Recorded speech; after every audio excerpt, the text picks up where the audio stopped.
Hello students, IIT brain में आपका स्वागत। आज हम फिजिक्स में क्लास 12th के topic work done to rotate a dipole in electric field पर डिस्कस करेंगे। इससे पहले हम इस टॉपिक पे कई बार डिस्कशन कर चुके हैं, जिसमें हमने टॉर्क मेथड, फोर्स मेथड और जनरल मेथड का यूज करके इसके आउटकम को कैलकुलेट किया था। आज हम ट्रिगोनोमेट्रिकल अप्रोच से इस प्रॉब्लम को सॉल्व करने की कोशिश करेंगे। सो आप एक बार ध्यान से देखें। मान लीजिए एक इलेक्ट्रिक फील्ड कुछ इस तरह से एक्स एक्सिस के अलोंग बनाया जा रहा है।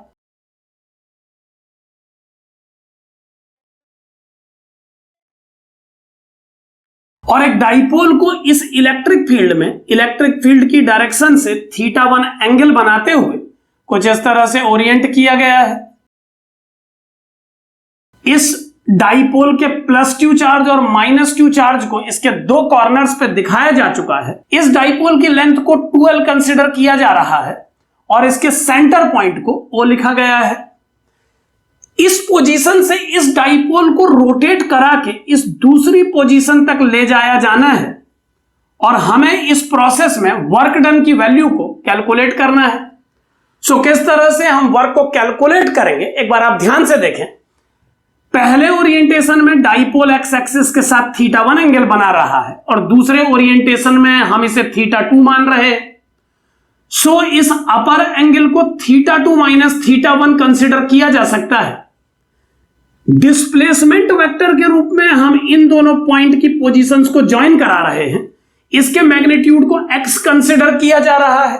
यहां पर आप ध्यान दें कि हम डिस्प्लेसमेंट के मैग्नीट्यूड को कैलकुलेट करने की कोशिश कर रहे हैं इस स्टेप में, और इसके अगले स्टेप में हम फोर्स और डिस्प्लेसमेंट वेक्टर के बीच का एंगल कैलकुलेट करेंगे और कंप्लीटली ट्रिग्नोमेट्री की हेल्प से इसे कैसे सॉल्व किया जाता है ये सॉल्व करने की कोशिश करेंगे। सो ध्यान देते रहें।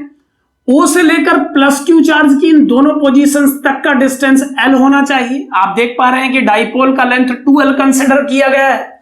सो सेंटर से प्लस क्यू चार्ज तक या सेंटर से माइनस क्यू चार्ज तक डिस्टेंस L होना चाहिए। इस ट्रायंगल की दो साइड्स L और एक x है। इस एंगल को θ2 माइनस θ1 लिख दिया गया है। हम ये देख पा रहे हैं कि इन दो एंगल्स को सेम होना चाहिए।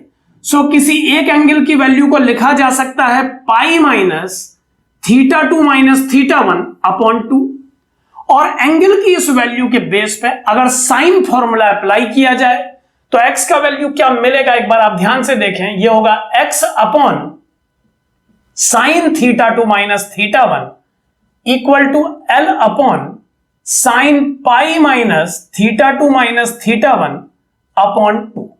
सो कुछ इस तरह से हम इस एक्सप्रेशन को दे पाएंगे। और अब अगर इसे सॉल्व किया जाए तो ये बनेगा x upon 2 sine θ2 minus θ1 upon 2 cos θ2 minus θ1 upon 2। यहां पर आप ध्यान दे रहे हैं कि मैंने साइन 2θ का फॉर्मूला इसमें यूज किया है, जिसके लिए मैंने इस टर्म को कुछ इस तरह से रीअरेंज किया है। और सेकेंड टर्म है L upon sine 90 minus θ2 minus θ1 by 2, जिसे हम लिख सकते हैं cos θ2 माइनस θ1 बाई 2। और इसे सॉल्व करने पर जो x का वैल्यू हमें मिलेगा वो होगा 2L साइन θ2 माइनस θ1 अपॉन 2। सो इस तरह से x का वैल्यू कैलकुलेट किया जा सकेगा।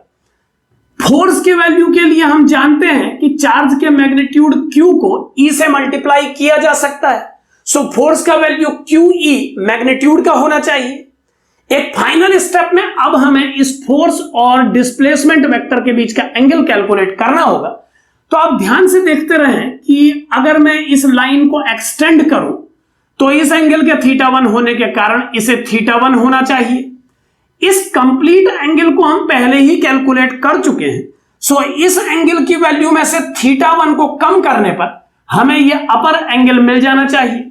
और अब इसे सॉल्व करने पर क्या आउटकम आएगा, आप ध्यान से देखें। यह होगा pi minus θ2 plus θ1 minus 2θ1 upon 2, यानी फाइनली इसे लिखा जा सकेगा पाई माइनस θ2 प्लस θ1 अपॉन 2।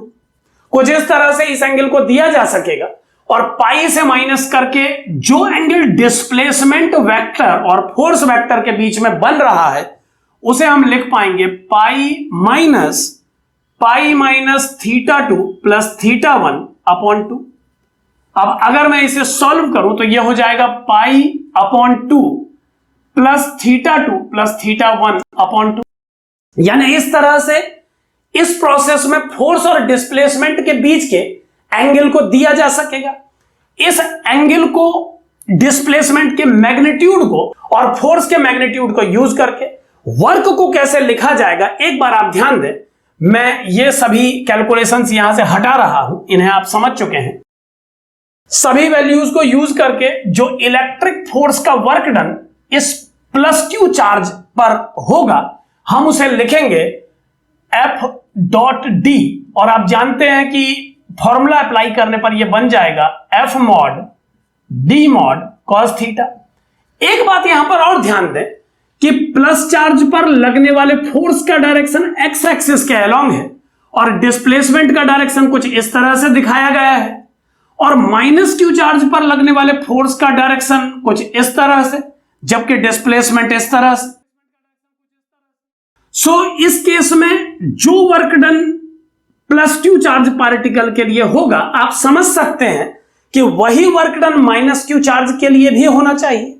यह बात बिल्कुल क्लियर है कि दोनों वेक्टर्स ने अपने डायरेक्शन को अपोजिट कर लिया है, तो इनके बीच में बनने वाले एंगल में किसी प्रकार का कोई फर्क नहीं पड़ना चाहिए। जितना वर्क होगा इस प्लस क्यू चार्ज के लिए, उतना ही वर्क इस माइनस क्यू चार्ज के लिए भी होना चाहिए इलेक्ट्रिक फील्ड के द्वारा। मैं इस वर्क डन की वैल्यू को 2 टाइम्स लिख रहा हूं। इस स्टेप को आप ध्यान से समझ लें। यहां पर मैं बार बार बताने की कोशिश कर रहा हूं कि हमने किसी एक चार्ज पर वर्क की वैल्यू को कैलकुलेट कर लिया है, और पिक्चर देख के आप ये समझ सकते हैं कि फोर्स वेक्टर और डिस्प्लेसमेंट वेक्टर दोनों ही नेगेटिव चार्ज के लिए वैसे ही है जैसे प्लस चार्ज के लिए है। वर्क डन का जो वैल्यू प्लस चार्ज के लिए कैलकुलेट होगा, वही वैल्यू माइनस चार्ज के लिए भी कैलकुलेट होगा। अब अगर वैल्यूज पुट की जाएं तो यह बनेगा 2 टाइम्स मैग्नीट्यूड ऑफ फोर्स, जिसे मैं QE लिख रहा हूं, मैग्नीट्यूड ऑफ डिस्प्लेसमेंट, जिसे लिखा जा सकता है 2L sine theta 2 minus theta 1 by 2, और कॉस थीटा के रूप में हम लिख पाएंगे cos pi by 2 plus theta 2 plus theta 1 upon 2। कुछ इस तरह से लिखा जा सकेगा वर्क डन को। और अब अगर मैं इसे सॉल्व करूं तो ये क्या बनेगा, आप ध्यान देते रहें। यह बनेगा work done by electrical force equal to Q into 2L को डाइपोल मूवमेंट के मैग्नीट्यूड के टर्म के रूप में लिखा जा सकता है। आप समझ सकते हैं कि चार्ज और इस डाइपोल की लेंथ के प्रोडक्ट को डाइपोल मूवमेंट का मैग्नीट्यूड कहा जाता है। डाइपोल मूवमेंट टर्म यूज करने पर हम इसे लिख पाएंगे 2PE sine theta 2 minus theta 1 by 2 into cos 90 plus theta, जिसे माइनस साइन थीटा से रिप्लेस किया जा सकता है। यह बात आप जानते हैं। और अब अगर मैं इसे फाइनल सॉल्व करूं तो यह होगा WE equal to PE with negative sine और 2 साइन A साइन B का फॉर्मूला हमें अप्लाई करना होगा। 2 साइन A साइन B का फॉर्मूला अप्लाई करने पर हम इसे लिख पाएंगे कॉस A का रोल ये टर्म प्ले कर रहा है, माइनस B का वैल्यू होगा theta 2 plus theta 1 by 2, minus cos A का value theta 2 minus theta 1 by 2 plus B का value theta 2 plus theta 1 by 2। यहां पर आप ध्यान दें कि हम ट्रिगोनोमेट्री का formula 2 sine A sine B equal to cos A minus B minus cos A plus B use कर रहे हैं।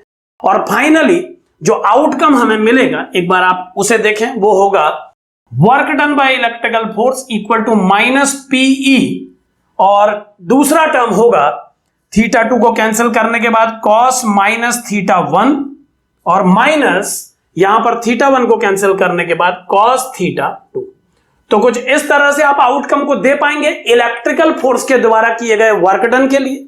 हम जानते हैं कि कॉस माइनस थीटा 1 को कॉस थीटा 1 कहा जाता है, तो यह बन जाएगा minus P cos theta 1 minus cos theta 2। Work done का वैल्यू कैलकुलेट होगा इलेक्ट्रिकल फोर्सेस के द्वारा कुछ इस तरह से।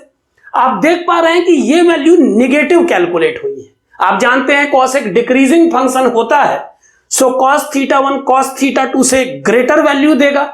सो ये बाहर का माइनस साइन इस आंसर को नेगेटिव बनाएगा। अगर आप पोटेंशियल एनर्जी चेंज निकालें तो हम जानते हैं कि पोटेंशियल एनर्जी चेंज को negative work done by conservative force से दिया जा सकता है।